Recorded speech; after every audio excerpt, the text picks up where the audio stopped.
You walk out to the tomato bed in the middle of June, and something's wrong. The bottom leaves on 3 plants have gone yellow.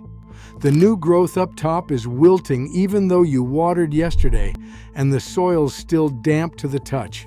You water again anyway, because what else is there to do? By the end of the week, those 3 plants pull out of the ground with no resistance at all. Roots brown and mushy where they should be white and firm. You replant.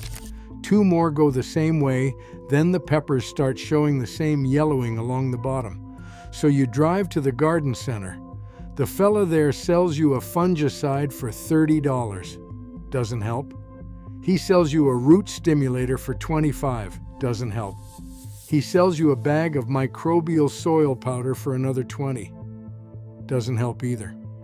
By August, you've spent close to $80 and you've still got empty soil where your tomatoes should be, and a season's worth of work sitting in the compost pile instead of on your dinner table.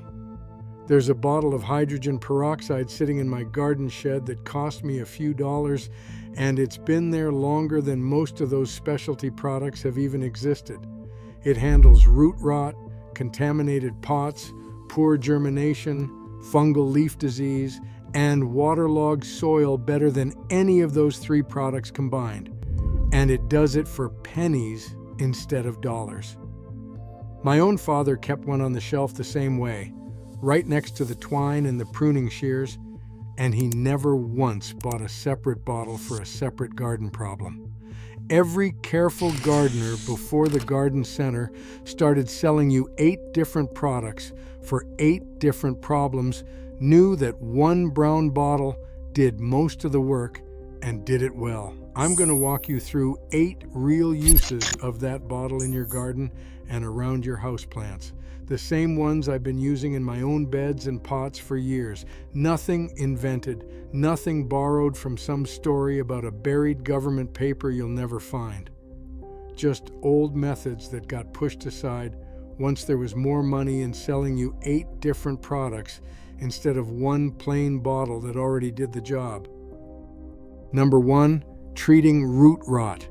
Root rot shows up when the soil stays too wet for too long, whether that's overwatering or poor drainage, and it suffocates the roots until fungal organisms move in and take over the tissue.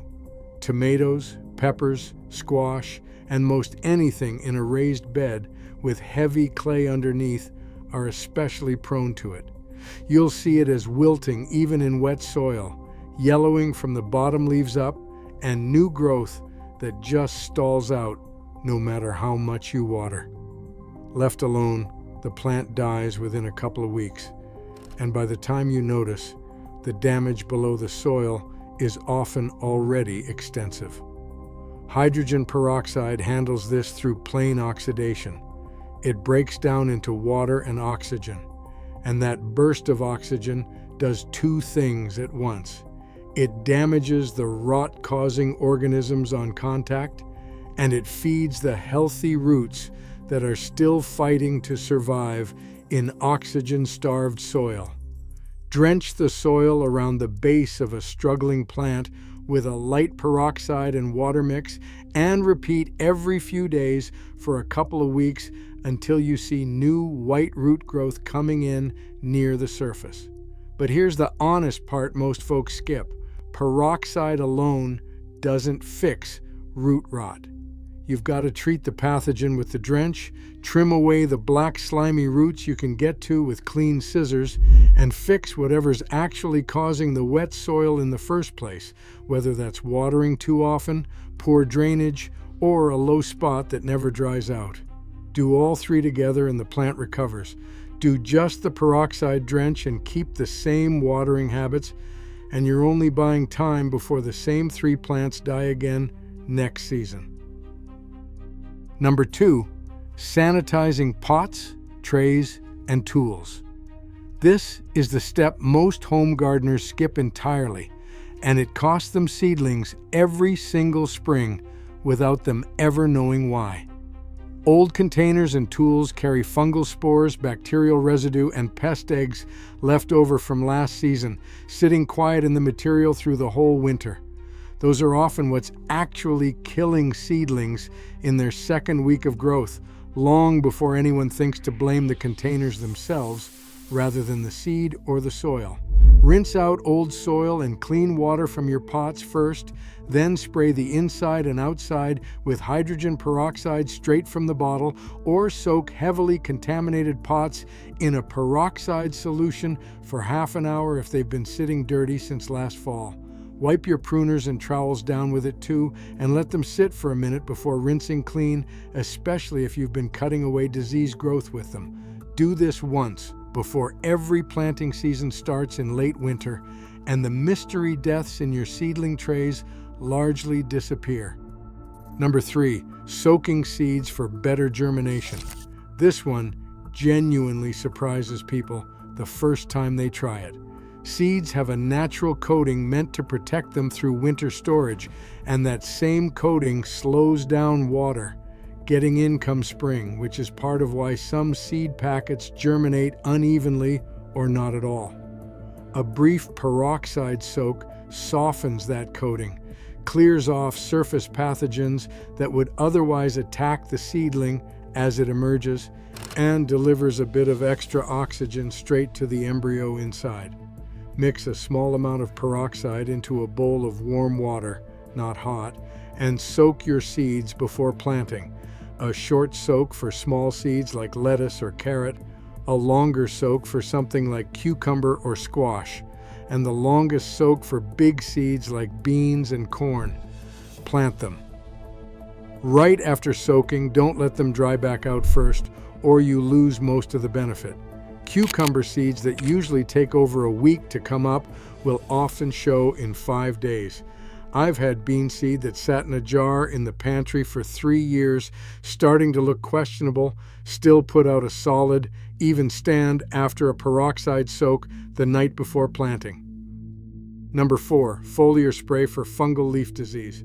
I want to be careful here because plenty of garden videos oversell what this spray can do, and I'd rather you know exactly what it's good for than waste an afternoon spraying something it was never meant to treat.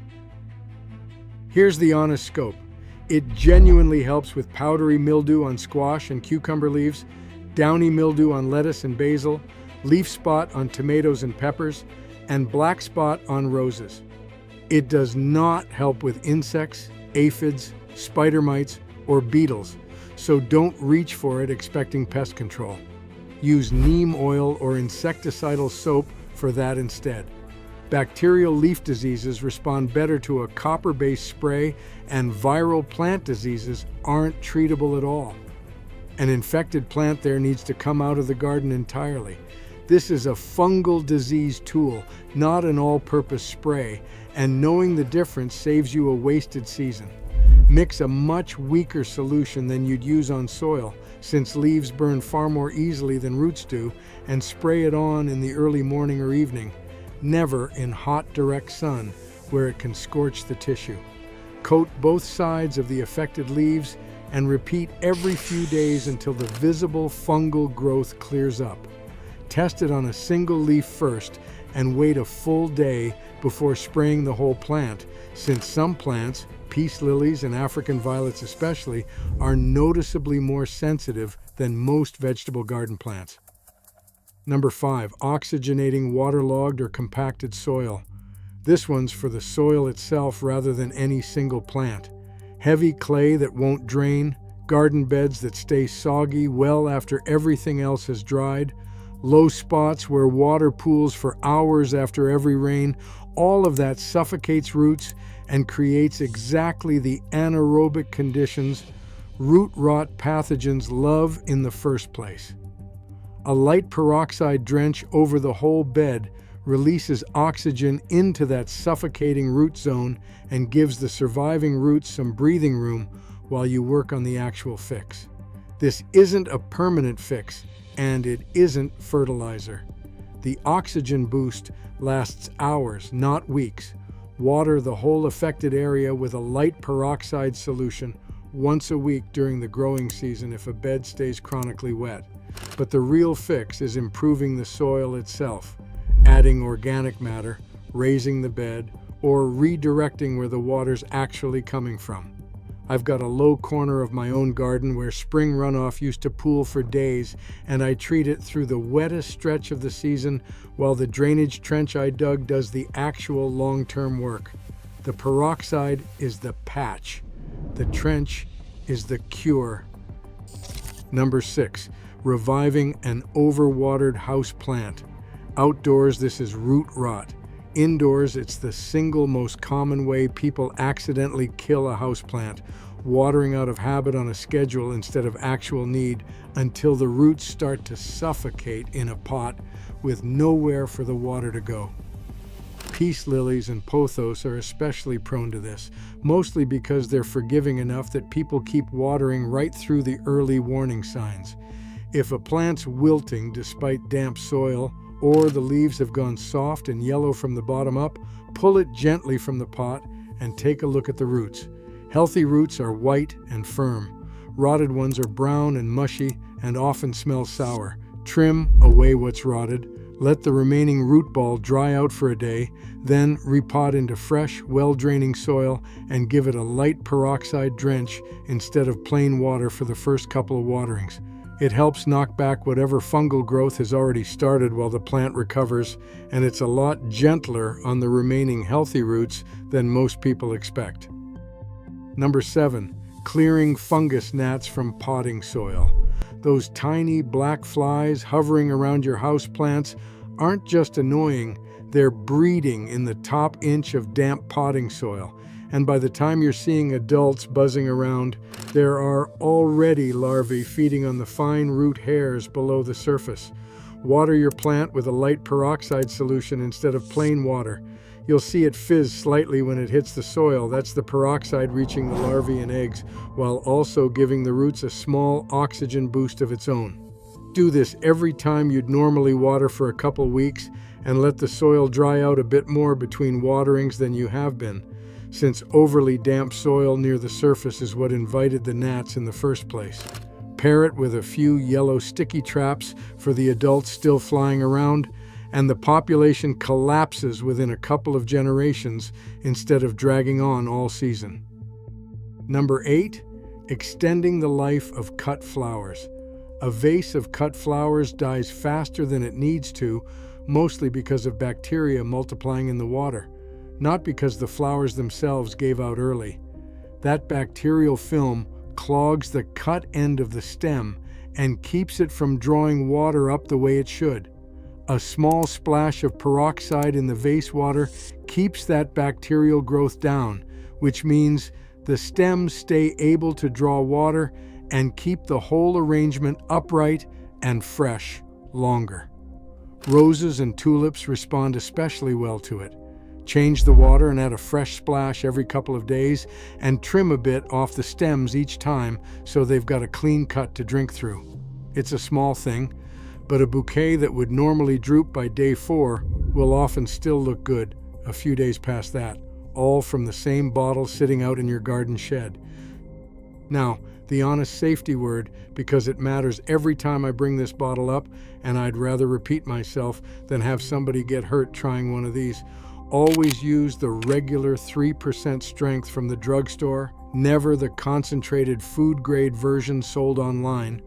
That strength will burn plant tissue, burn your skin, and it's handled as a hazardous material for good reason, not something to keep around the house at that concentration.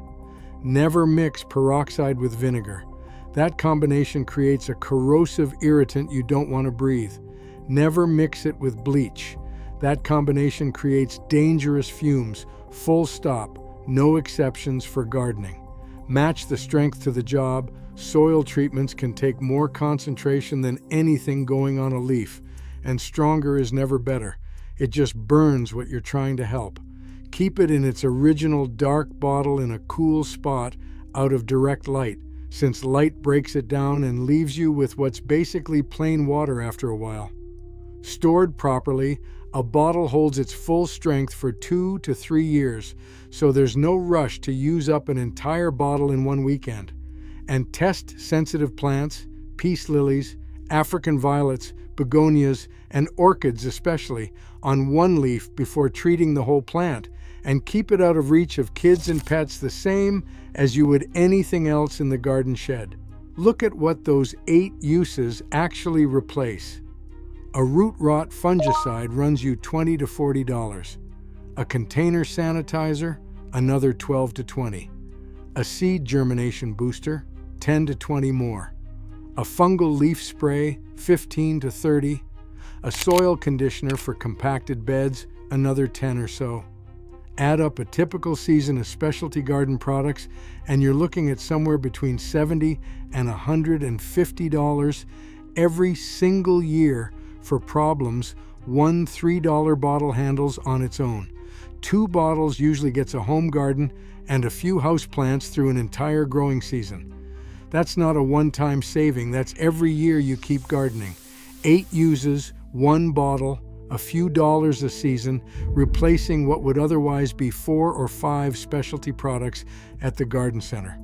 Tell me in the comments which one of these 8 you're going to try first, and if your own grandmother had a garden trick we didn't cover here, share it below. I read every one. Next time I want to show you how the old-timers used to save their own seeds at the end of the season, so a single packet bought once turns into years of planting without ever buying seed again. If this is the kind of thing you want more of around here, go ahead and subscribe. It's free, unlike everything sitting on that garden center shelf.